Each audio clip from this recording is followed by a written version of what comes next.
यो चाहिँ सानो मेसिन छ 24 क्यापासिटीको कुखुराको हाँसको टर्कीको हाल्ने हो भने 24 हर्ट्ज छ बट्टाइको मात्रै हाल्ने हो भने यसमा 96 हर्ट्ज छ एउटा यसरी टर्नर आउँछ अर्को भनेको ह्याचर आउँछ नो फ्रेम भइसक्यो बेच्नु पर्यो भने एक घरलाई कति पर्छ 12,000 जति पर्छ त्यो कस्तो बक्सा सहित आउने हो कि ए ए त्यो चाहिँ अरिङ्गलको ए अरिङ्गल त्यहाँभित्र गनाउने चारो हालिदिने अनि अरिङ्गल चाहिँ त्यहाँ जान्छ कि सबै ए ए ए त्यसपछि निक्लिन पाएन नेपालको मरिरहेछ अब गर्मी महिनामा आउँछ कि ए अरिङ्गल रहेछ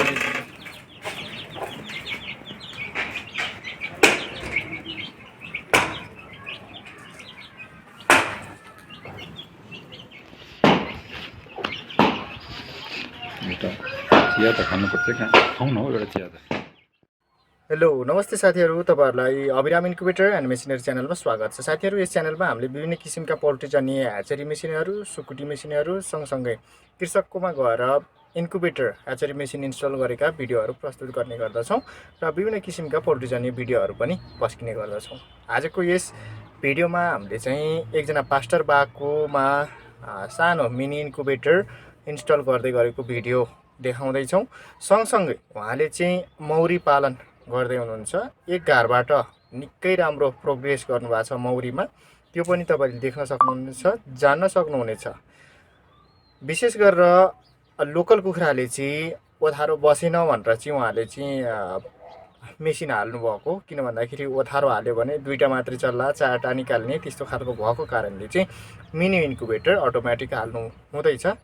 र विस्तृत जानकारीको लागि भिडियो पुरै हेर्न अनुरोध गर्दै लागौँ आजको भिडियोतर्फ।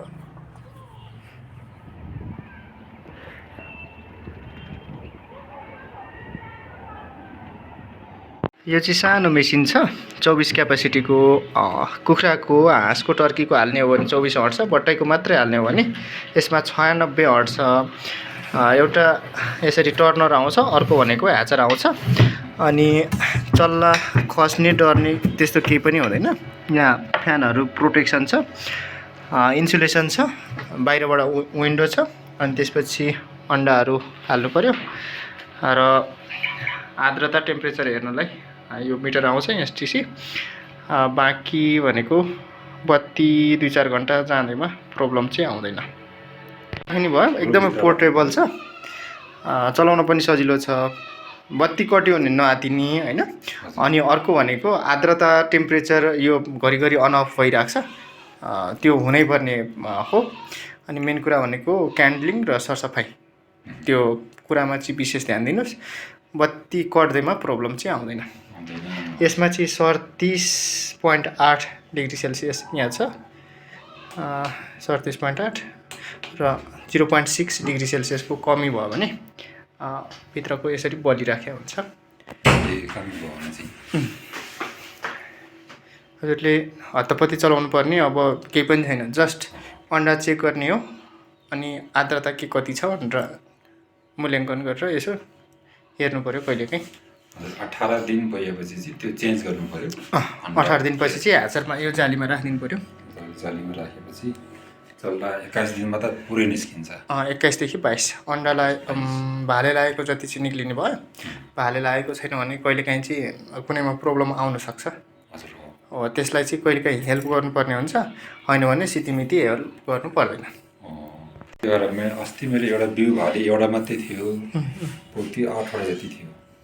अनि मैले फेरि त्यो खालको उसले अन्डा चल्दा त्यति निस्किएन, फेरि भालेको क्वान्टिटी बढाइदिएँ कि मैले 3टा अहिले हालिदिएको छु। यसो मिलायो भने चाहिँ राम्रो हुन्छ। र एकचोटि यसो गरौँ, फर्म चाहिँ हेरौँ, मौरी फार्म पनि देखाऊँ। मौरीको लागि चाहिँ उहाँलाई चाहिँ सम्पर्क गर्न सक्नुहुन्छ। मौरी लोकल बाली, यो बनेपा आसपास, सँगसँगै कता अरे चितवन, यो उसो बुढाथोकी गाउँ भन्छ बनेपाको भैँसेपाटी। ए बनेपाको भैँसेपाटी।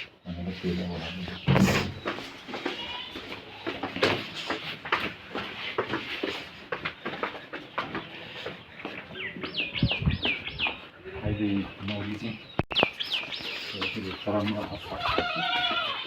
यो वैशाख पहिला हप्ता चाहिँ आउँथ्यो।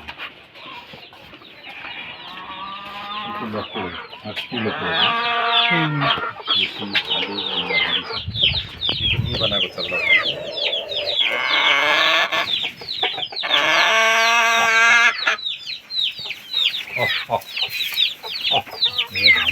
रातको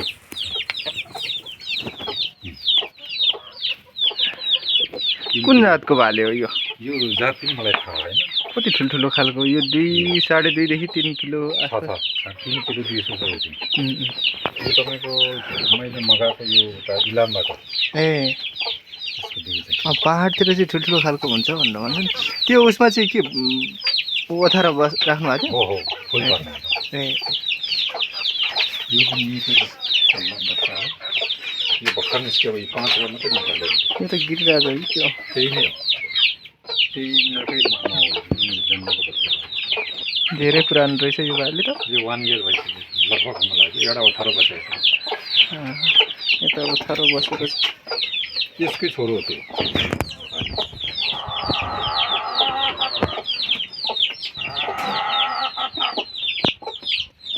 ओथारो राख्दाखेरि यता ओथारो भइहाल्यो चारो छ त्यसपछि पानी पनि छ अब कतिपय केसेसमा चाहिँ अन्डा चाहिँ छोडेर जान्छ चर्नलाई अनि त्यसरी कहिलेकाहीँ रिजल्ट कम आउँछ भनेर चाहिँ गुनासो आउँछ त्यसरी चाहिँ चारो दिन सकिन्छ अनि यहाँ यसकै छोरो हो त्यो यो हाले छ नि हजुर यसकै बच्चा ए ओथारो हालेको र निकालेको चल्लाहरू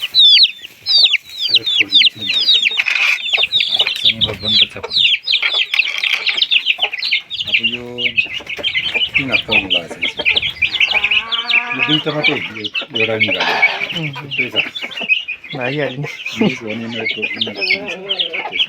यसो ज्याङ छुट्टै छ उ त्यहाँ टाढा एउटा ज्याङ छुट्टै छ यो चाहिँ ब्याकयार्ड फार्मको रूपमा चाहिँ यसरी सानो ठाउँलाई चाहिँ अब लोकल कुखुरा अन्डा त्यसपछि मासु र सँगसँगै बिक्री वितरण पनि गर्न सकिन्छ सानो ठाउँलाई उहाँले चाहिँ एकदमै सदुपयोग गर्नुभएको छ अनि अब हामी मौरी उहाँको मौरी फार्म चाहिँ हेरौँ गाह्रोहरू छ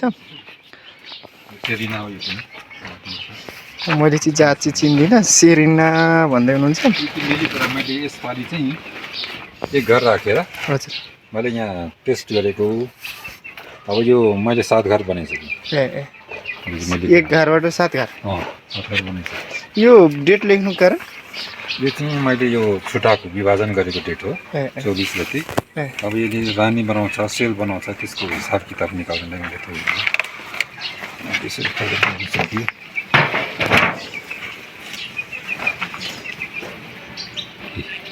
यो प्याकेटमा चाहिँ यो प्याकेट चाहिँ चनाको पिठो मकैको पिठो भटमासको पिठो क्यान्डी चाहिन्छ यसलाई चाहिँ यसले धेरै खाना खान्छ कुटको अभाव हो भने यसबाट कभर हुन्छ उसलाई अनि बच्चा उत्पादन गर्छ त्यसको लागि हो एकजना साथीले चाहिँ मौरीको घरमा तापक्रम दिनु पर्यो भनेर थर्मोस्टेट लानु भएको थियो कि हजुर त्यो पनि 21 डिग्री त बनाउँछ अब यो मैले यहाँ एउटा न्यू रानी यो माघको दिनमा मैले यहाँ रानी चाहिँ बनाउनु लगाएर रानी सक्सेस भएर पनि अहिले अन्डा बनाउँदैछ अब यो पनि भरिनु लागेको छ अनि यो घाँस हाल्नु कारण यो तितेपाती हो रोग नलागोस् भनेर यो चाहिँ खाइसक्छ यिनीहरूले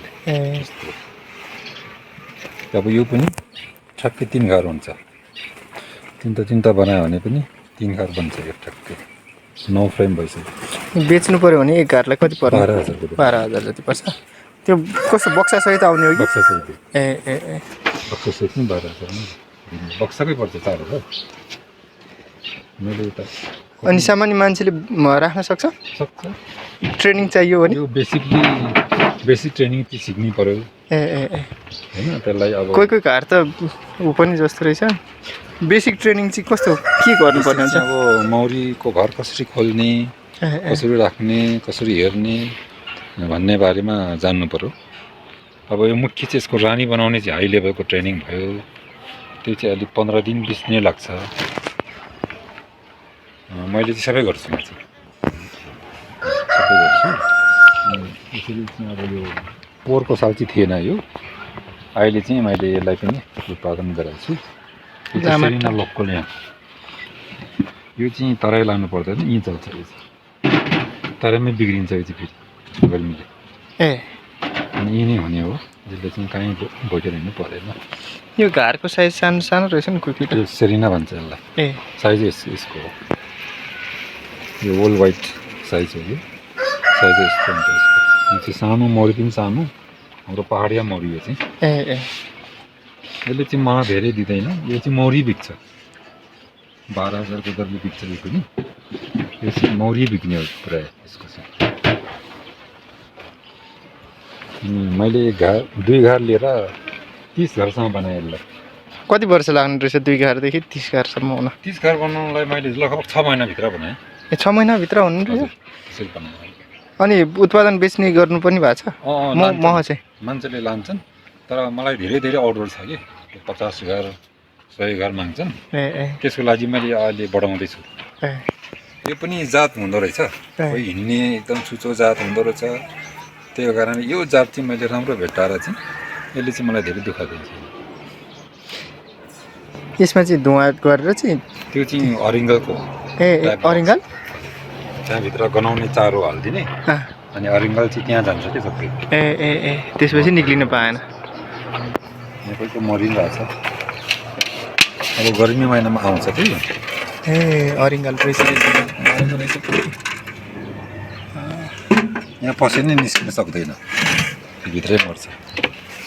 बस्न झिपहरू भनेपछि मौरीको शत्रु भनेको अरिङ्गल बच्च्यु भनेको चाहिँ कस्तो हुँदो रहेछ? ठुलो हुँदो रहेछ, त्यो चाहिँ रातो टाउके पहेँलो टाउके हुन्छ। त्यसले चाहिँ आएर मारिदिने सबै, त्यो चाहिँ बिष छोडिदिने रहेछ, सरै तल जान्छ त्यसले। बटुकाको भरपुर प्रयोग भएको छ। हजुर, यो चाहिँ पानी अब बर्खामा चाहिन्छ, अझै चाहिँ चाहिँदैन।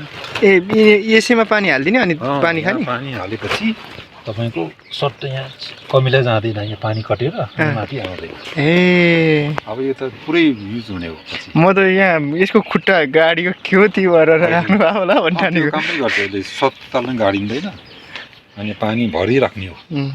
बर्खामा त त्यो पानी टुट्नु हुँदैन त्यहाँनिर, त्यसैको लागि। यता हावाले कतिको हान्दो रहेछ? हावा अहिले त्यति छैन, अनि त्यो हावाले त्यो टनल बनाउनु पर्छ मेरो त्यही हो। अनि हावा पनि कम चल्ने, अनि मलाई तातोपन आउने, पानीले नभिजेपछि घरहरू पनि नबिग्रिने भन्ने हिसाबले यो टनल बनाएको हो।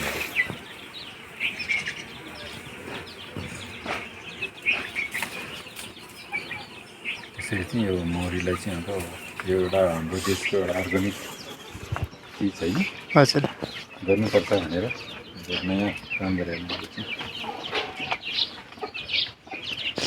म चितवनतिर गएँ भने तपाईँको फार्म भिजिट गर्न सक्छु त्यो? सकिन्छ हजुर।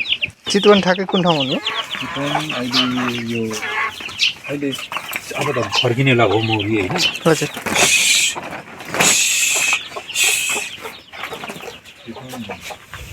त्यो चिउरी चलन क्षेत्र हेरेर हामी जहाँ पनि लान्छौँ त्यहाँ, आफ्नो त्यहाँ थाहै हुँदैन। त्यहाँ चाहिँ अब 1 किलोमिटर 2 किलोमिटर 4 किलोमिटर त्यो सारिराख्नुपर्ने हुन्छ त्यता पनि। अनि हामीले एक ठाउँ त्यहाँ हेर्दैछौँ, एकजना साथीले रहेछ 26 रुपियाँ जग्गा छ अरे चिउरी घारी के। अनि त्यो बेला चाहिँ त्यहाँ नै हामीले एउटा राम्रो खालको फर्म बनाउनु कि भन्ने चाहिँ हामीले सोचिरहेको छौँ।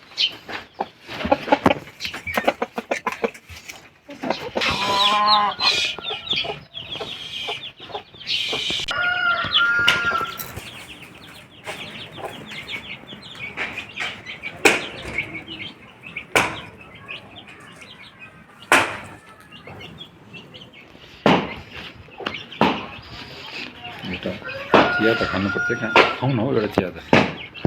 हजुर साथीहरू, तपाईँले देखिसक्नु भएको छ मैले बनेपासम्म ह्याचेरी मेसिन ल्याएर चाहिँ इन्स्टल गरेको, सँगसँगै उहाँले पाल्नु भएको मौरी फार्म र उहाँसँग भएका भलाकुसारीहरू तपाईँले सुन्नुभएको छ। तपाईँलाई पनि कुनै पनि जिज्ञासा छ भने कमेन्ट लेख्न सक्नुहुनेछ। सँगसँगै तपाईँ बनेपा आसपास हुनुहुन्छ, कुखुरा चाहिएको छ, मौरी चाहिएको छ भने मैले पास्टर बाको नम्बर पनि डिस्क्रिप्सनमा राख्छु, तपाईँले उहाँलाई सम्पर्क गरेर जानकारी लिन सक्नुहुनेछ। सँगसँगै सेवा पनि उहाँले दिने गर्नुभएको छ। र चल्लाकोराल्ने मेसिनहरूको बारेमा तपाईँलाई कुनै पनि जिज्ञासा छ भने हामीले यस च्यानलमा विभिन्न किसिमका धेरै खालका भिडियोहरू हालेका छौँ। मेसिनहरू, पार्ट्सहरू, सेमी अटोमेटिक, म्यानुअलदेखि लिएर फुल्ली अटोमेटिक मेसिनहरू राखेका छौँ। जुनसुकै व्यक्तिले साधारणभन्दा साधारण व्यक्तिले चलाउन सक्ने खालका तपाईँको बजेटमा आउने खालको मेसिनहरू हामीले बिक्री वितरण गर्ने गर्दछौँ। र सम्पर्कको लागि अबिराम एग्रोटेकलाई सम्झन सक्नुहुनेछ। अबिराम एग्रोटेकको नम्बर तपाईँले डिस्प्ले र डिस्क्रिप्सनमा पनि पाउन सक्नुहुनेछ। र विशेष गरेर तपाईँसँग भएका ह्याचेरी मेसिनहरू लाई मर्मत गर्नुपर्ने छ भने पनि सम्झिन सक्नुहुनेछ। सँगसँगै तपाईँसँग भएको कुखुरा फार्महरूको पनि भिडियो फुटेजहरू छ भने हामीलाई सेयर गर्नुभयो भने हामीले सेयर गरिदिन सक्छौँ। र आजको भिडियो अन्तिमसम्म हेरिदिनु भयो, तपाईँलाई धेरै धेरै धन्यवाद।